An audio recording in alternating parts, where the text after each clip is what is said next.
What's up, guys? Today we're going to be taking a look at a front end that I showed you guys on the GX Pro, if you guys remember that video. If not, then there you go. Now, this is just an idea. This is something you can use on your SD card, because if you use a front end on your SD card that has, I guess, PS1, Dreamcast, and lower in emulation, you should be good.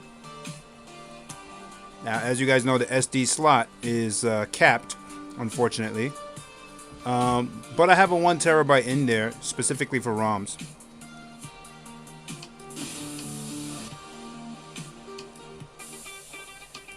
Now, I have a whole bunch of stuff on here. But I would recommend, putting, like I said, PlayStation 1, Dreamcast, and lower. I wouldn't run PS2 games from this drive.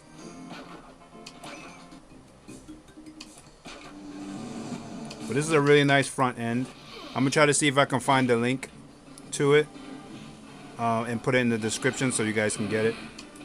I didn't customize this myself. I actually downloaded it pre-customized, but it was a long time ago and I don't remember specifically where I got this, but if I do remember, I'll add it in the description. But this is Hyperpie, so I'm gonna put the Hyperpie website in the description too so you guys can see. Now, I don't have Dreamcast games on here yet. I put PS1 and down. So I got Sega CD, everything PS1 era and down. This is where I put all my emulation if I feel like playing some old school stuff.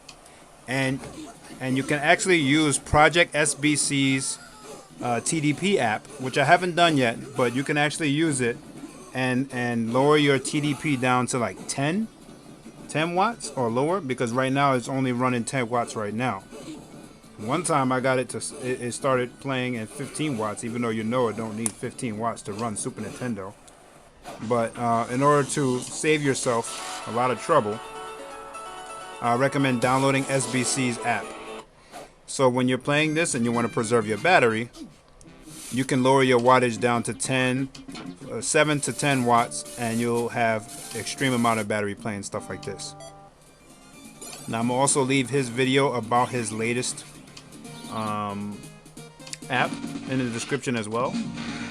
I strongly recommend you do that if you're gonna play ROMs, because you don't want to burn your battery playing this stuff when you know it doesn't take that much battery to run these games. But yeah, I have this already pre-set up. I didn't mess with this, like add these games myself or this list.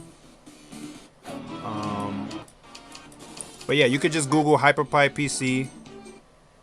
You could look for a pre-build, and they have them. Actually, they don't have it pre-built. They have the artwork pre-done, and then they have like packs. So you download ROM packs.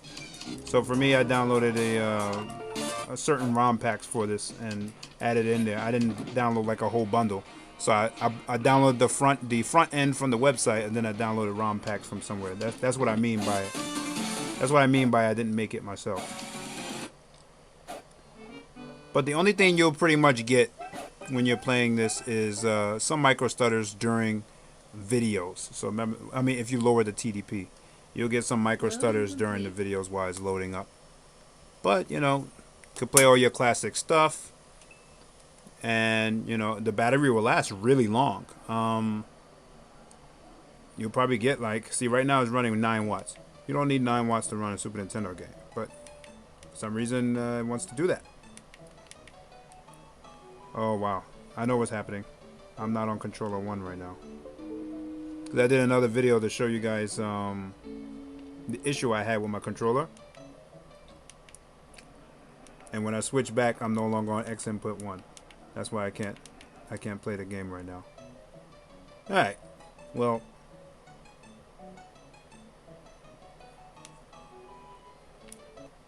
start and select still works. But yeah, you have to be on X input 1 to run this stuff. Remember, I still got the original controller drivers, so in order for me to be on X input 1, I actually have to reset the entire system. Let's check it out right now. This is how I know if I'm on X input 1 or 2. Open up the PS3 emulator. I know when I can't, when I have no controls in games. So yeah, as you can see, I'm not in X input 1, I'm in X input 2, which is stupid. So the only solution I have to this X input issue, I made a video about it, is while you're loading up Windows, mash a button or two, and then automatically it'll activate your controller before it activates Windows, and guarantees you'll be in X input 1. But for some reason, the reason why I don't use the mouse and keyboard mode, and I just use this, is because this is what happens when I switch to mouse and keyboard and switch back to controller. Sometimes I get X input 1, sometimes I get X input 3, sometimes I get X input 2, sometimes I get X input 4, and it's really not fun. So I just don't even use the mouse and keyboard portion of this device. Anyways, I just wanted to show you guys a front end. I'm going to leave a link in the description so you could download it, and if I can find the ROM packs, if I can find it, I'm going to look through my bookmarks and see if I can find it. I'm going to link it in the description. But I don't take credit for it. If someone else made it, put it together, the ROM packs. I don't remember who it is. I gotta look through my history.